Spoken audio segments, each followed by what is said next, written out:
Welcome to Inside with Outsiders. My name is Jeremy Asgari, and today I have the pleasure of interviewing Javier Jimenez.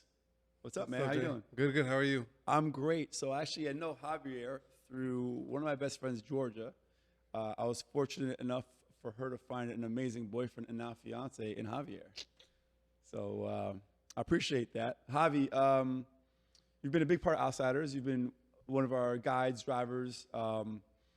But you've lived a bunch of different lives. And one of the reasons I'm interested in this interview is because you've lived like four different lives within your lifetime, or more. Yeah, four and a half. Four and a half. By the way, Javier is like the king of dad jokes. He has no kids yet, but he's the king of dad jokes. So be prepared. I warn you.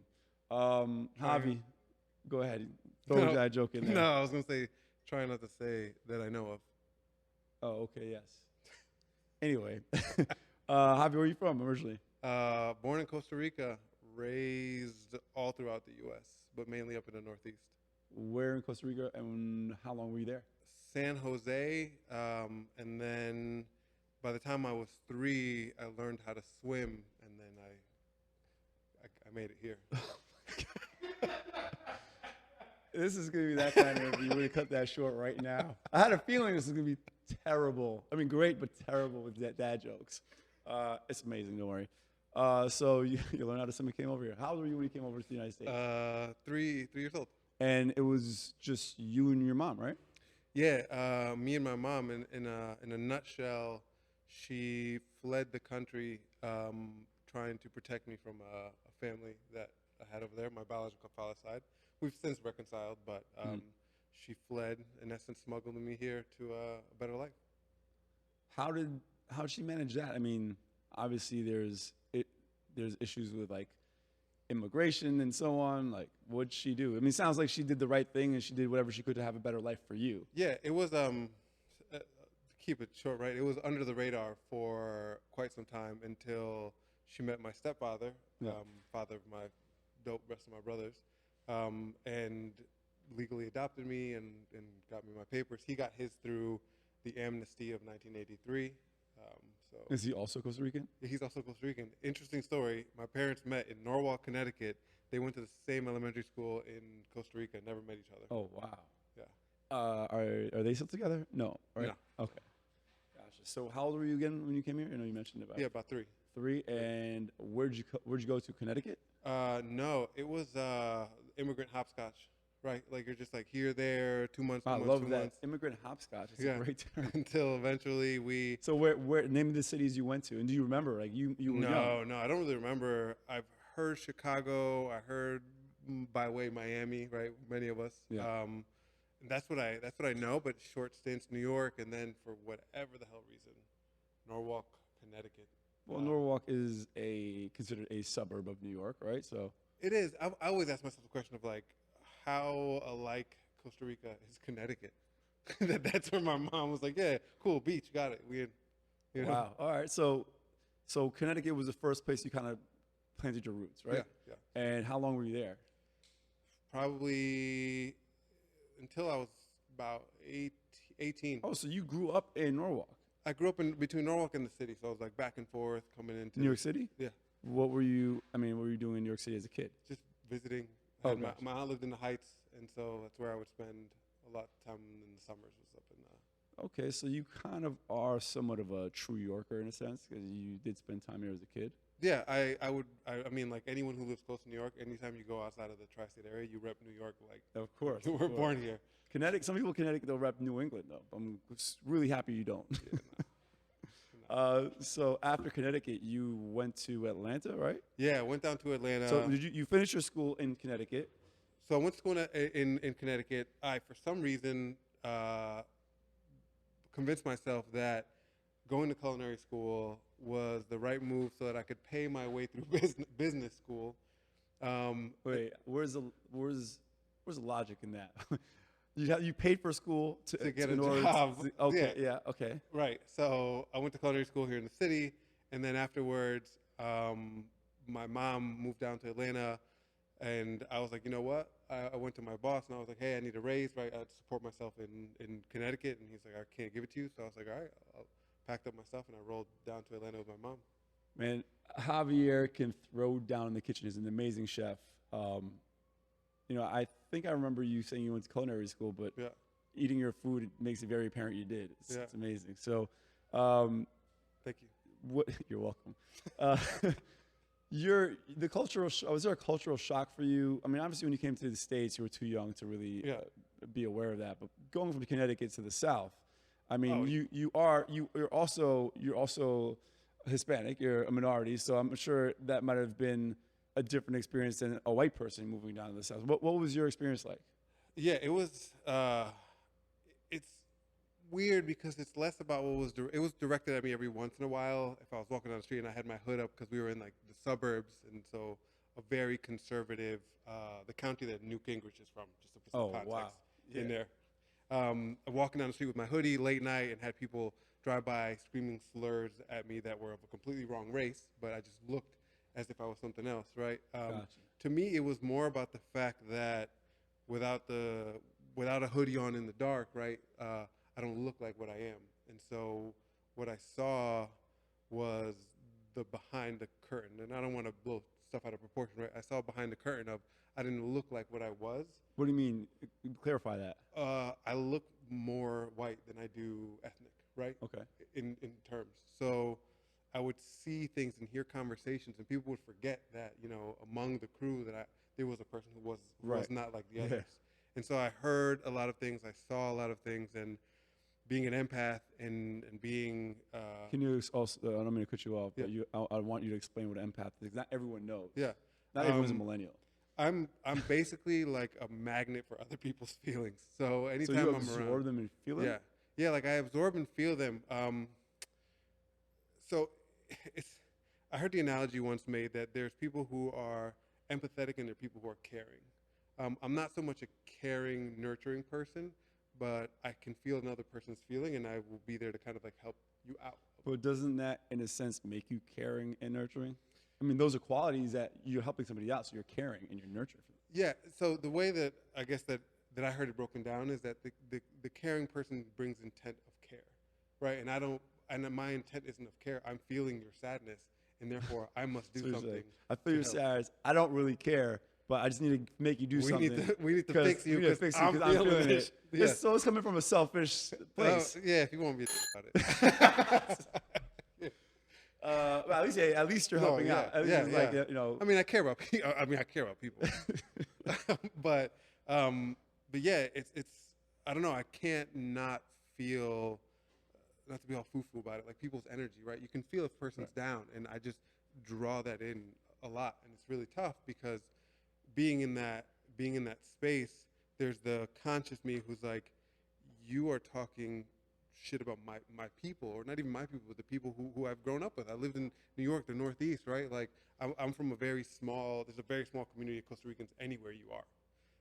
And so we kind of would just blend into whatever group, cross race, cross culture, it didn't matter. And when I was in these groups and I heard, I was like, yo, those are the people who took me in always. But then at the same time, I'm sitting there and I'm like, but I feel why you are frightened by this.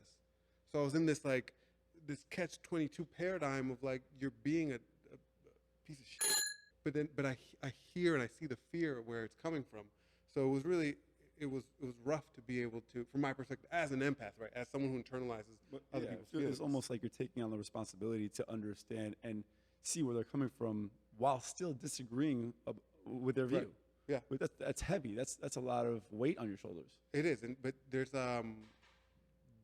it's like you can't turn it off. Like it's either on or off, right? So yeah, I mean, in that case, you got to be really careful who you spend your time around. Yeah, it's why I am very selective of who and how I spend my time around. When I was young, I'd be like everybody and anybody because I would vibe. When you're young, it's all positive, right? Everyone's and I'm like, oh, feeding off of everyone's positivity. But as I got older and older and older, I realized that there was people that I like the term vampires, right? Energy Emotional vampires. energy Yeah, yeah. vampires, where you're just with people and you just like you feel like I'm like my bags just drained in life, and I can't be around those people no matter how much I can. Like I say, I'm the person that'll give you advice and try to help you out. I'm not the one who can sit and cry with you because you'll feel better, and I will still sit with those feelings, and I can't put myself there. Well, that just gives you the approach of being more of a rational, logical approach to solve the situation, Yeah. Oh, for sure. Which yeah, definitely I've more. experienced getting your advice, Yeah. and it's been very much like, no, I'm not going to binge in the emotion with you, Yeah. but here's what you can do to help out. Here's why you're feeling this way. Here, you know, Right. and that's been extremely helpful in a sense. You know, if someone needs a shoulder to cry on, they find someone else. But if someone needs, you know, information on how to better themselves or what road to take, you give great advice. I'm glad. Yeah, Thank you. Just you're kidding. welcome. So you find yourself in Atlanta. You go to culinary school in Connecticut, right? Culinary school here In in the New city, York, yeah. down on American Canal. Okay. Popping. Okay. And then you move to Atlanta. You're a chef. What's your life? Did you get a job right away, or? Yeah. I went down to basically help open a restaurant down there. And your life was very different from. Correct me if I'm wrong. So, you were living the whole restaurant lifestyle. I mean, in a sense, where like you've seen the movie Waiting. Yes. Like, Yeah. I've worked in restaurants as a kid in my teenage years. There's like a lifestyle to working in a restaurant. I was a 370-pound weed smoking PBR drinking chef. Wow, 375 pounds. Yeah, for almost 7.5, 8 years of my life. Wow. What? I mean, jeez. I don't even know what, because that's so much different from what I know of you. Yeah, I know you. I mean, granted, like when I met you, what'd you weigh? Like 190. You were super in shape. Like, I mean, I know now you put some COVID weight on, but whatever. Like you're not that. You're not. Right. I'm juicy pounds. now. Before I was. But that's. I mean, that's an entire lifestyle change. That's pretty much you were a stoner. You didn't sound very motivated, right? No, I think to bring it in full circle, right? Like I lived other people's lives because I didn't understand.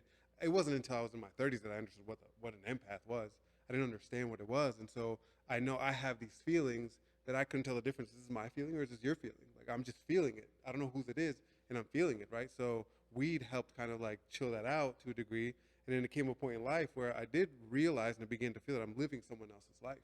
You know, like other people's lives, not someone else's, but a collective. So not your path, essentially. It wasn't my path. No, Right. I was being. Or your personal legend, if you've read The Alchemist. Yes, yes. Yeah, So exactly. as a magnet, right, you can either attract or be attracted, right? And so I think that I did not know what ground I stood on.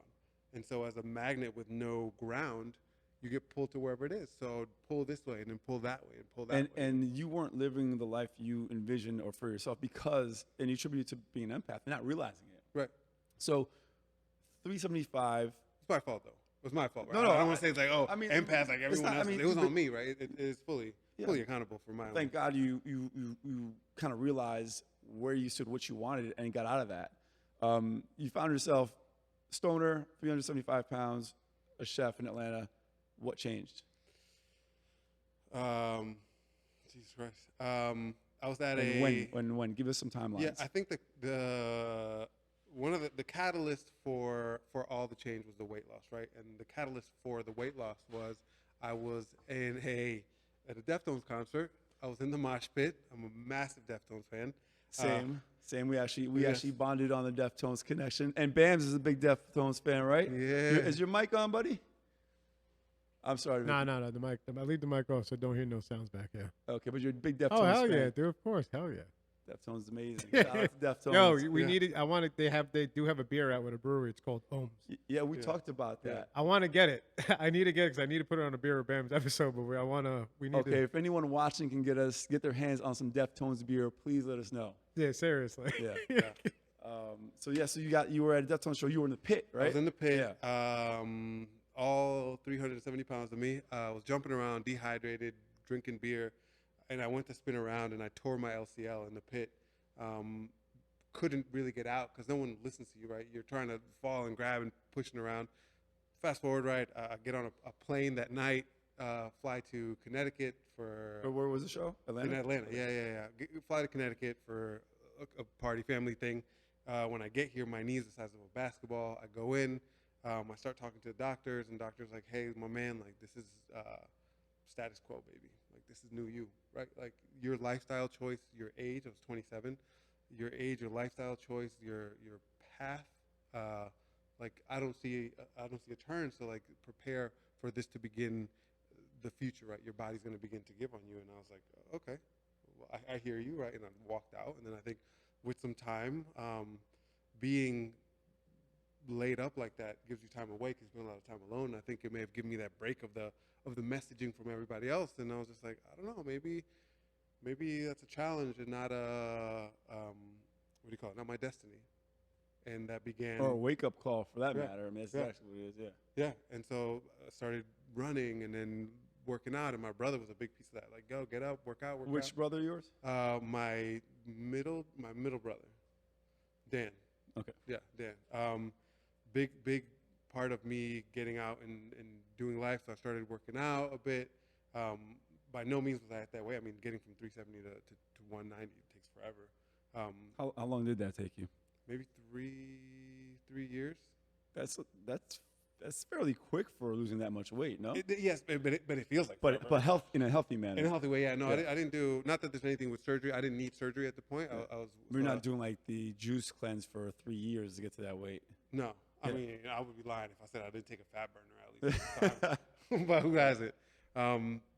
Yeah, but then I just kind of that became the catalyst for change. I was the first time in my life that I exhibited power over my desires, over my id, right? Mm-hmm. And I just began to say, hey, if I stay in this space, this can be helpful. And that's kind of where a lot of the catalyst began. I think from there to cooking to where life is now, I was on a phone call with one of my boys, and I hadn't talked to him in years. And he's like, yo, my man, like, whatever happened to business school? I was like, what? Oh, this is after the This is after. Yeah. So I was cooking, and he turns to me, and he's like, yo, whatever happened to business school? And I was like, what are you talking about? And he's like, business school? Weren't you going to go to culinary school to go to business school? And in that moment, like, it flashed to me 7 years prior. I had told myself that I'm going to go to culinary school to go to business school, but I went in, I started this thing, and then I became this thing that I was doing. And I was like, I'm a chef now. And he just like threw that at me, and it was like this like movie moment where you like pull back in time, and you're like standing in your skin 7 years ago, and I was like, oh shit, like this is not the path. This is not the path that I wanted. Like where the fuck am I, right? And I was like, gotta go to school. I never did it. One day I'm sitting in my room drinking a fucking Corona at probably like 5:30 p.m. because I used to work super early in the mornings. And my brother goes, yo, sign this paper. And I'm like, yeah, forever, what? Blah, blah, blah. He goes, cool, here, log in, choose a password. I was like, okay. He goes, you're now enrolled in college. Pick your courses. Your brother did this. Your younger brother. My younger brother. Shout out to Dan. Wow, it takes a lot for a younger brother to do that, risking judgment from his older brother or being yelled at or beat up. Yeah. No, I was like, what do I do? He's like, yo, here it is. What school were you going to? Georgia Perimeter. You know what? Let's give Dan a little cheers. Bams, cheers. Cheers. Avi, cheers. And Dan, cheers for being Cheers, tough bro. on your brother. You changed my life. That's good. So you enrolled what school? Georgia Perimeter. It's like a sister school of Georgia State. Okay. And you went to business school. Did you? No, I was. No. No, I was like, yo, I cooked. Cooking is science. Cooking is chemistry. Therefore, I should probably go to school for chemistry. So Like a the Breaking stupidest- Bad intro right here. So then I started cooking. I lasted a semester, and then I kind of like was like, all right, let's be real, right? Like just because you can cook meat doesn't mean you can invent compounds. All right. I mean, hey, I commend you for having given it a try, and also for checking yourself. Yeah, Yeah. real quick. Yeah. So after one semester, you switched over to business major? Psychology. So I switched over to psychology. I wanted to do like this organizational psychology, so understanding how our environment can influence our behavior and our production and those things. I call it like cold psychology. And there just wasn't, it was a doctorate program. I wasn't interested in doing the 7-year track. So I just filled my course load with psychology as much as I could, electives, and then went business until I transferred to Georgia State. Psychology, economics, and business was where my degrees are in. So you graduated with a bachelor's in psychology, economics, and business? Yeah, with a minor in economics. You double majored? Yeah. Okay. I was bored. Okay, yeah. I mean, it sounds like you had a lot of time on your hands that you were wasting. Yeah. Honestly. Yeah, I was. So you're still in Atlanta. You've graduated. What do you do then? I got a job at a company here in the city. It was a long shot. So you wanted to come back to New York from Atlanta.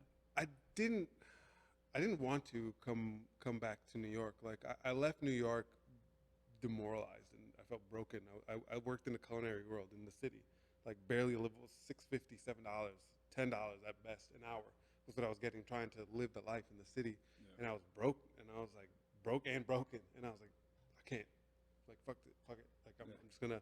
City, it was nice to know you. Peace, I'm out. And I came back, and I remember the first day I stepped foot in the city. It was 5 o'clock in the morning. I had to get up to commute to my job. I got up. I was doing. Where were you commuting from? From the city to Connecticut. Oh, you're doing a reverse commute. I was doing a reverse commute for a minute, and I remember 5 o'clock sitting at the platform at 125th, waiting for the Metro North, and I felt like at peace in the place, and I was like, son of a So you felt like you've fallen into your personal legend in your like, past. son of a bitch. I was like, this bitch, like it's you. How long did it take you to feel that? Like when you started going back to school, I'm sure there's a part of you that felt happy to be on that path, right? Yeah, I think when I was in school, I was just excited to be connected with myself. An old friend of mine gave me this Dr. Snow. I forget who the quote is, but the quote is, "It takes courage to grow up and become who you truly are." Mm-hmm. And I know it doesn't resonate with some people, right? Because some people are unapologetically themselves. But for me, who is very apologetically myself, you know, it was something that resonated so much, and it was just like it felt like I was getting closer to that. And every day that I went and I did, it felt like this brave declaration of choosing myself over whatever else had been. So I don't mean to cut you off, No, sorry, right. but you're living in New York, working in Connecticut, but I want to backtrack a little bit because I know you talking about your multiple lives. You were a contractor at one point. Yeah. You were a radio host. Yeah. You were a chef, which we discussed. Yeah. When were you a contractor? When were you a radio host? Yeah. So when we moved to, I forget about it. I actually, before I came here, I was like, I hope I did enough of my research on my own life to be able to answer the questions. It's funny because before we even started this and we're prepping the set and everything, I'm just talking to Javier about things that he's okay with talking about. If there's anything off limits, which thankfully there's not, appreciate that. And then I think we were talking about music or something. He's like, yeah, and I was a radio host. We're sound checking. Yeah, this makes me feel like when I was on the radio. I was like, what are you talking about? There's a lot of parts of you that I still didn't know because you've lived such a really interesting life with multiple chapters. Yeah, I think the saying is like jack of all trades, master of none. Yeah. My father, when I was a kid, used to call me a perpetual quitter, or he used to have another word. It doesn't really matter. A chronic quitter, some shit he used to call me. And it wasn't until now, right, in this age that I'm in now, my 30s, that I kind of realized I was like, it wasn't that I was a quitter. It's just like I find something, I grab onto it, and I become just enthralled by everything about it, and I go so deep into it that eventually I like get to the core, and I was like, wow, that was amazing. And I had no patience for discovery. Right? I don't have patience for discovery. I go in, and I go in hard. Right. And then when I get there and I'm like, this is amazing, I've learned what I have to learn, what's next? You know? And I didn't quite realize that you can't do that, and you can't do it in a career. Well, yeah, I mean, I feel like maybe there wasn't enough depth in those other career paths for you. Yeah. I mean, from what I understand, what you do now, we'll get into that. There's a lot of moving parts, really complicated. It's like an never-ending puzzle you're trying to fix. Right. But we'll get into that. So when were you a radio host? And tell us what station, what were you doing? Yeah, so contracting, I moved in, I contracted for my landlord, right? Then while I was in school. This is in Atlanta. Yeah, while I was in school, we had a nonprofit radio station, and I had a friend of mine who, when I first moved there, I'm a big house head, love house music. When I first moved there, I turned on the radio, it was like 11 p.m., and it was like house music just bumping. It was like a classic. Amazing. I immediately called in the radio station. I was like, yo, who are you? What is this? Where can I find this? I just moved here. I've been here for, it was like 2 weeks, and I became super tight with this dude. He was the host. Fast forward 4 years after that, I took over his show, which was fucking, to me, it was amazing, yeah. Houseworks was Nice name. Yeah. And you were a contractor before that, so kind of double entendre. It was staying in that realm. And so I had the opportunity to join the radio station, and so it's a nonprofit radio, so you don't have the guardrails that you have. I mean, was it a student radio station, like a college radio station? It was owned by the school. Yeah. Some of the best radio stations, like WSOU, Seton Hall Pirate Radio, the best radio station for hardcore in the world, maybe. Oh hell yeah, it is one of the probably better. If you're in New Jersey, even I know you can catch it in New York or when the airways a little bit there. But yeah, no, you want to listen to hardcore, and not just hardcore. They play a lot of good stuff all day long. They also have a great underground hip hop. Or they used to, at least. I haven't listened to that. I don't think they do that. I don't think they have the underground hip hop. They used to have a great underground hip hop show back in the day. Javier's musical taste is so broad, just like me. I'm a firm believer that if you call yourself a music lover, you love multiple genres. If you say you're a music lover and you only love one genre, well, you're just a lover of that one genre. So that's another thing we bonded on. Obviously, Deftones, but hip hop, house, like all that stuff. So it's amazing that you come up with a playlist. And by the way, look out for Outsiders playlists on Spotify. You got to make them exactly. So you were obviously a radio host, contractor. We talked about that. You moved back to New York. Let's get back to that feeling you had when you were sitting on the platform. You felt great. You're on your path. Have you felt like you've been on your path since then? Tell us like the lineup of events that preceded that. So I jumped a bit, right? So before I got to New York, right, I came to Connecticut. I was in Connecticut. I lived in Connecticut. I worked in Connecticut. I was in my hometown, actually. The job I took was based in the city. They sold their office in the city and moved to Norwalk, Connecticut. So when I came up, I accepted the job. I was like, yeah, I'm going to work on the Lower East Side. Dope. And were you like in super great shape by then, or was it still the process of? I was getting there. Yeah. I was still working on getting there. I didn't get into great shape until an emotional event happened, peak of sadness. Get into that breakup shape. Oh yeah, that's what it was. That was the catalyst for that. Yeah. But so I was in Connecticut. I was working in Connecticut, trying to get into the city, right? I expected to come to the city, live in the city, so that's why I was doing the reverse commute initially. Right. Then I was like, this is kind of crazy. So I was going to move back to the hometown. So moved with my family there for like a bit until I found a spot. How did that make you feel, like moving back to Norwalk from the city? Did you still feel like you were on your path? Or did you feel like it was a setback? Yeah, no, it felt like it was weird because it was a different place. Like, because what used to be us was them. Right, like I went home and I was like, "Whoa, like y'all, like I saw the people who I looked up to, and they were doing towny shit, which is fine. Like that's your choice. So you choose life. You choose it in that way. And so I didn't feel like I was in it because I knew that I wasn't. I was like, I'm here in a different capacity, right? I'm not back in. You were an outsider with it. You were an outsider within. The townies and the people you grew up with, but you kind of were, you weren't necessarily them. Right. Yeah. I mean, on the outsider piece, I feel like I'm as an immigrant who's not welcome here, but never felt fully welcome here and never felt fully welcome in their own country. Hey, on that note, there's actually Babak, my cousin, who who runs Outsider of Stockholm, years ago came up with this great. I don't even know if it's a charity, but it's like a community called Third Culture Kids. And that's exactly what, I mean, I've felt that way before. Yeah. I wasn't born here. My mom is French and American. My dad is from Iran. You're Costa Rican, so in Costa Rica, you're the American guy. Yeah.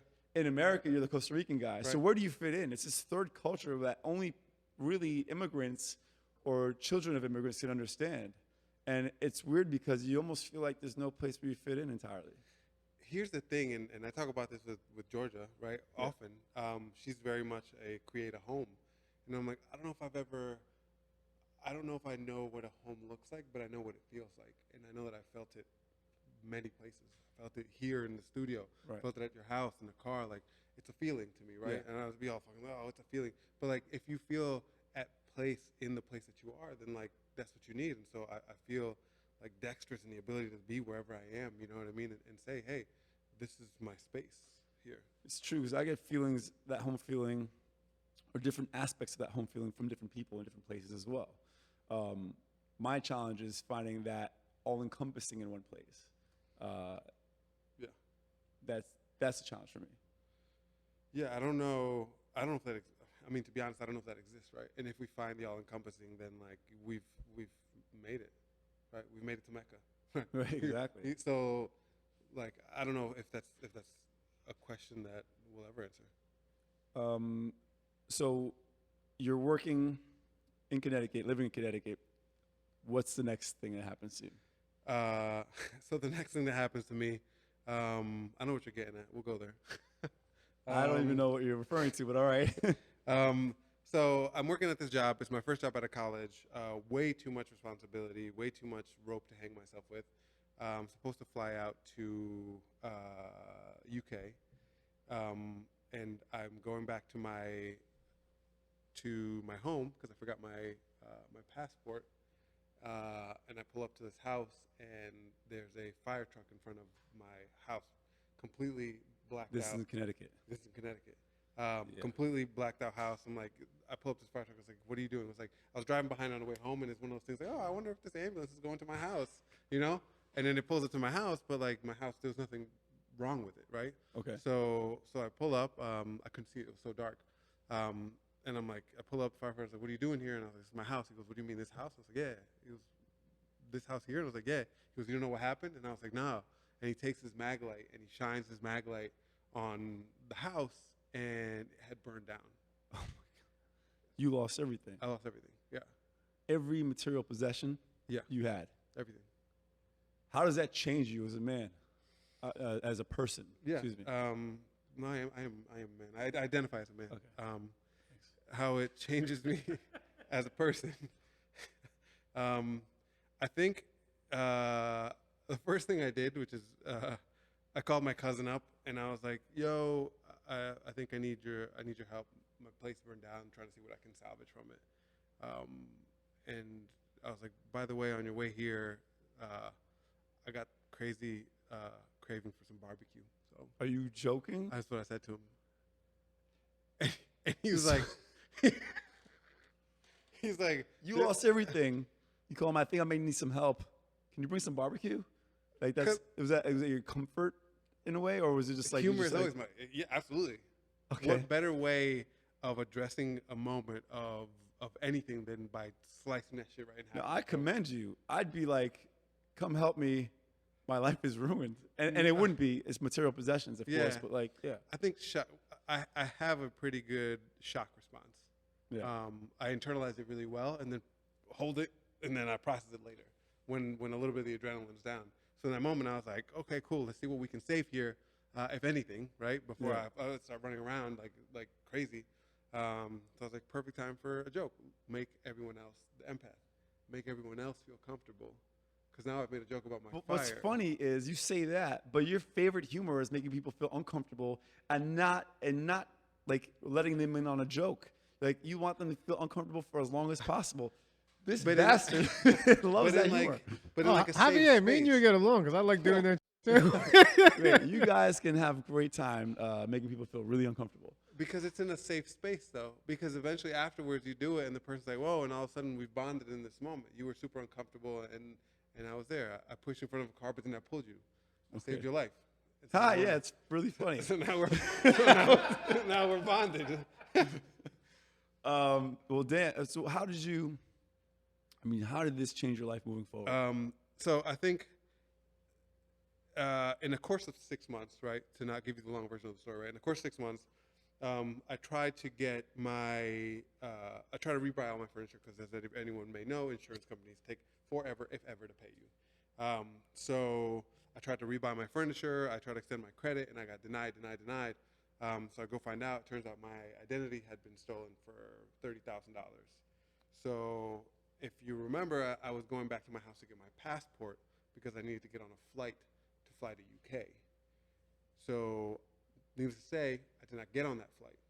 So within those 6 months, my job, I pretty much was on the thinnest of ice in my job, right? My professional identity was in shambles. My monetary identity, which is apparently the only one that fucking matters in this country, was someone else's now. They were using it at their will. My belongings, my physical identity had been taken away. I had other things in my life that had happened, and so my identity relative to those around me had completely changed, and I was left just me there every day. So, what I would take from that is you started feeling comfortable with very little. Minimum. I didn't. Now, yes, right. That's a byproduct of that. But what happened was like every day I'd wake up waiting for the shit to hit the fan. I was like, tomorrow's gonna be the day. Tomorrow's gonna be the day where I fucking realize it. And then it never came. And then I sat for a second. You asked me, right, what do I feel that it changed? And I sat for the second, and I was like, what did I not lose? Because I lost everything. I thought I lost everything. Right. What did I not lose? My mother and my brother. And then I realized in life, I was like, there's this story that we tell ourselves. We give our power to others, right? To other people, to other things. Take it from my favorite shirt. I throw my favorite shirt on and now I'm happy. When I'm sad, I put on my favorite shirt and it makes me happy. I take the power out of me and I put it in this thing because it's easy. Right. It's easier than me saying I'm choosing to make myself happy because I own that power. And so I said, it's the internal validation to be happy on your own, right? I mean, not wait on outside sources. I think I hadn't realized, I didn't have the presence of mind to understand that it was a validation thing, right? Right. All I didn't know what it was. All I did know is that like it was now, I had made a choice before I even realized the choice that I was making. And that choice was for me to continue to survive and move on, right? That's extremely commendable. I don't know, most people I think would have a hard time doing that. But then again, like you didn't really have a choice. So I mean, you could have sat in it and wallowed, but you didn't. So yeah, that's amazing. What followed that? Third culture kids, right? Third culture kids. So right. we do. We don't really sit and wallow. We just continue to be outsiders and survive. I see what you did there. What followed there then? Fire the job. I took a job at this.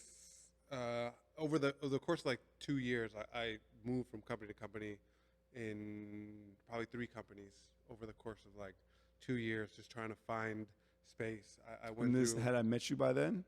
No, not yet. Okay. Yeah. In essence, I was a blank slate trying to redefine myself because all the definition that I had made of myself was in the context of others. And now all that thing had been wiped clean. I was trying to find what was truly mine, what was others. What did I not mind that was others that is now mine? You lost me. Some people sometimes define parts of ourselves, right? And when you go through something like that where you feel like, they say what's that yoga saying, in order to realize self, a seed must first completely destroy itself, right? So I was completely destroyed. What was that realization going to be? How much of the shell of the seed was I going to take with me, and was it all mine, or did someone influence me? And that I decided, that I want to take that with me. I learned this from Jay, and I will take this with me for the rest of my life, and not, say fuck everybody and all the things that everyone left on me. They didn't leave on me, right? 9 Inch Nails, another big fan, has a song called "The Collector," right? And it took me a while to understand. He says, "I am a collector. Everything, something. There's a big net; it drags behind me." And I've never resonated so much with one of their songs than that. And I was like, holy shit, like that's what I've been doing my whole life. Yeah. But some of that stuff is mine in that net behind me. The baggage, so, right. Yeah, some of it, I want some of that, though. Some of it's lessons. So like, pick through all this shit, see what I want to do. And just made a smaller net. That's a great analogy because it makes me understand what how you move forward. So it seems like from there out, you've just been on the rise, coming up as far as career goes. You met your dream girl in Georgia. You had an amazing proposal, which I was lucky enough to be a part of. He asked me to get somebody to film it. It was beautiful, and we have video of it, so hopefully we can show that. I'll get that to Bams to cut into this video, but it was beautiful.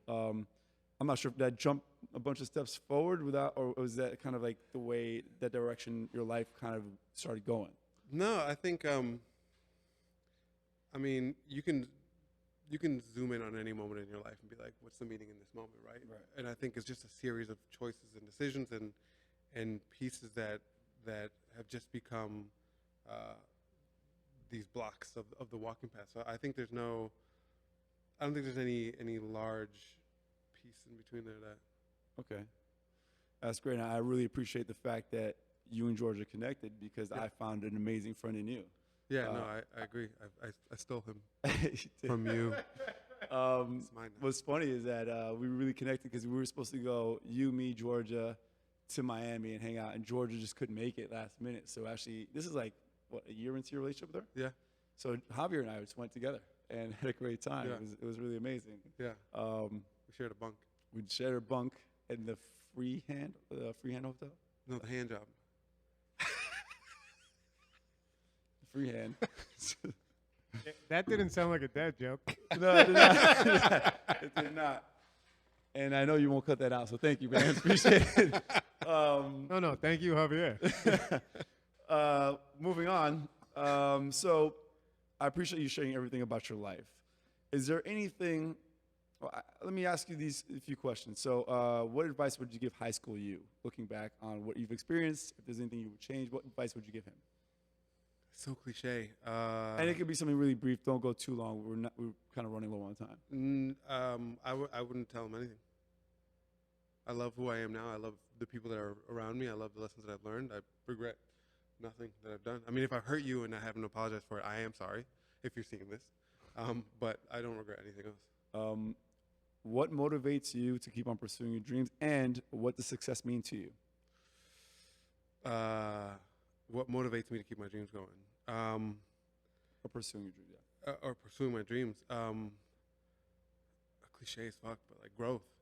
You know, after a certain period of time of doing the same, of being the same, I feel that you begin to atrophy, right? Mentally. Yeah. Constant pursuit of growth. Yeah. You know? What's the word? Actually, in the book "Make It Don't Fake It" by Sabrina Horn, she talks about like being comfortable and stagnation usually leads to you falling behind. You never actually technically stay still. Staying still is falling behind. Right. You have to have continuous growth. So yeah, that's a great motivator. Right. What is a dream that you've yet to achieve that you want to achieve in your life? I don't know, man. I think I live very much life as it is. I have goals and views, but there's nothing where I don't want to die and say I never accomplished this thing. There's nothing that stands out. You're saying that. No, there's nothing that if I died tomorrow, there's nothing I'd be like, damn it. I You wish know? I'd done. Okay. Yeah. That's amazing. Yeah. I mean, You- more you time live- with my partner, obviously, but Of course. But there's nothing that Well, then you seem to be doing right. Yeah. At least for your personal legend. Yeah. Okay. What is your most embarrassing moment? I know you got something great. You got to. My most embarrassing moment. There's so many different. I don't know. I think I was in high school and snap pants were very much in style, and so I was cool. I had my Adidas shell toes, the black canvas with the white toe and the black stripes. So it was limited edition for then. Just have to shout that out. Okay, just, what's the relevance of that in the story? so you can visualize Okay. the look. Storytelling. Okay, go ahead. So I had unsnapped the two bottom clips, and I'm stepping onto the public bus. The bus door closes, and I step through the stairs. The bottom two buttons had gotten caught in the door, and I stepped out of my pants into the bus with my high school boy underwear, which were holier than the Pope. Oh my god.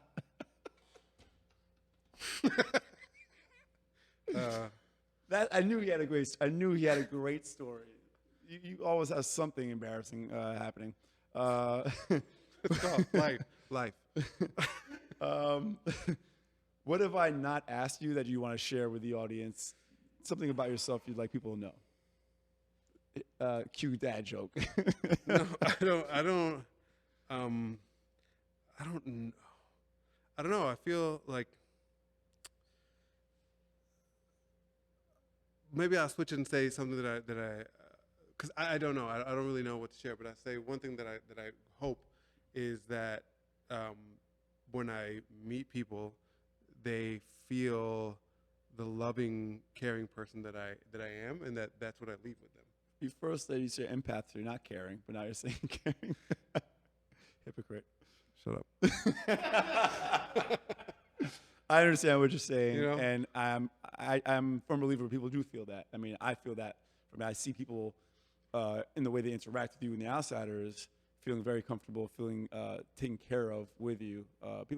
People give us feedback on their guides, their drivers, and it's always very positive. So thank you for that. Thank you. We end every interview with a segment of 5 rapid-fire questions. You know how that works. Are you ready? Yeah. All right. So, first question. Favorite music artist other than Deftones? Favorite. Rapid fire. Oh, you're asking me to go through. Go ahead. Just go. Tom York. Tom York from Radiohead. Radiohead. Okay, good one. Favorite city other than New York City? ATL, baby. ATL. Okay. You have great memories from ATL? Yeah. Okay. What's your favorite outsider's adventure, like activity? In general, or of all the ones I've gone to? All the ones you've gone to. And then let us know in general. The bike rides, man. Bike rides? The Rockaway bike ride. Yeah, a Rockaway bike ride Yeah. is actually the founding adventure for us. Really? That's what launched Outsiders. It's one of my favorites too. I mean, Yeah. 2 components that I love: cycling and the beach. Yeah. So It's just such an energy of all these people together. It's quite I, beautiful. I agree with those sentiments for sure. So the questions were rapid. The questions are, the responses are. If you got a new tattoo, what would it be? A tattoo of the color of my skin over the tattoo that I currently have. Which one? This one and this one. Okay. Thanks for sharing that. Last question. What is your favorite food? My favorite food is so I was once called by Georgia. She goes, "Oh, you're one of those organ meat guys." So my favorite food is lengua. So he knows that at the end of this interview, I asked this question, and everyone brings their favorite food. I think he brought this to mess with me. No, it is yes. Yo, But listen, lengua is really good, man. it is Oh, you like it too? Hell yeah, dude. So what is what country of origin is this dish? so this dish I can't find lengua the way that I know beef tongue, right? Yeah. The way that I know it. So I always refer to my go-to taco is beef tongue tacos. Beef tongue tacos. Yeah, I mean, there's this nostalgia. There's this nostalgia that I have with them. There's 4, so plenty for you to have 4. I've never had beef tongue in my Wait, life. but don't you eat snails, right? When your mom makes snails. Yeah, All right. Well, I mean, I'm not gonna say it's the same, but I mean, listen, you're So- willing to try yeah, it. I'm gonna try it, of course, but eating beef Here's- tongue. This is the first time. I'm a little nervous Really? about this. Here's the joy of beef tongue. It's the only food you eat that tastes you at the same time that you taste it. You're an asshole. You're an asshole. Again, my friend. All right. How do I prepare this? So we got a little guacamole over here. This is Mexican style. So I would take a little bit of the cilantro and the onion, a little bit of this guac, and just sprinkle it on there. Prepare it for me so You I want to can give a shout out to the place that you picked that up from? Yeah, Irma's Cafe on Central Ave has the Jersey City? has Okay. the Oh, I know that. bangingest- Yeah, that's a good spot. Yeah, Oh, yeah. bangingest tacos I've had. Really? There you go. There's sweet lime on there? If there's any juice in there, Driest limes ever. it is. All right. Got yours? I'm about to. Oh man. This is first time eating tongue. It's quite delicious. I'm not opposed to it. It's just again like Georgia I said. mean, it's not your first time eating tongue, boy. don't let them lie to you. Cheers. Cheers.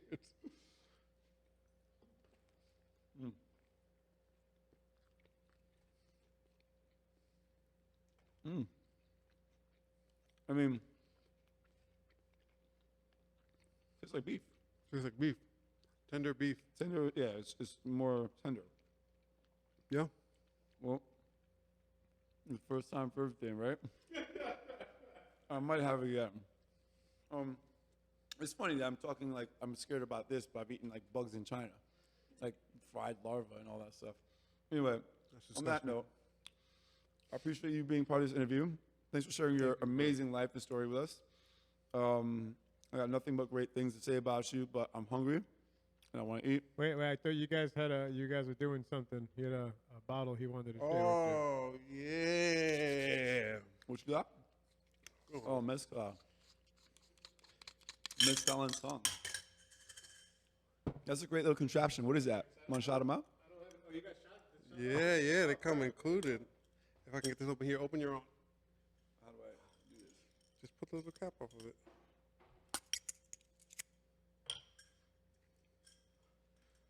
I think I'm doing this wrong. Oh, man, in case I'm in an emergency, you fucked. All right. So what mezcal is this? Is this your favorite spirit? It has been lately. It's got a nice smoky taste. I'm not sure which one this is. To be honest, since this is the travel, it's probably a mix. Is this something to sip or shoot? We don't shoot it. All right. Well, And I'm gonna continue to sweat afterwards. tongue tacos and mezcal shots. This is a great. This happens to be Taco Tuesday. It's Tuesday. Oh, it's Tuesday. Look at that. Cheers. Thank you, brother. Thank you. Oh, get that little shiver on camera. All right. On that note, Jesus. I'm starving, and it's time for us to go because I'm hungry. So thank you again for being part of this. Bams, thank you for everything you do behind the scenes. Cheers. Thank you, brother. And we'll see you next time. Peace. Peace.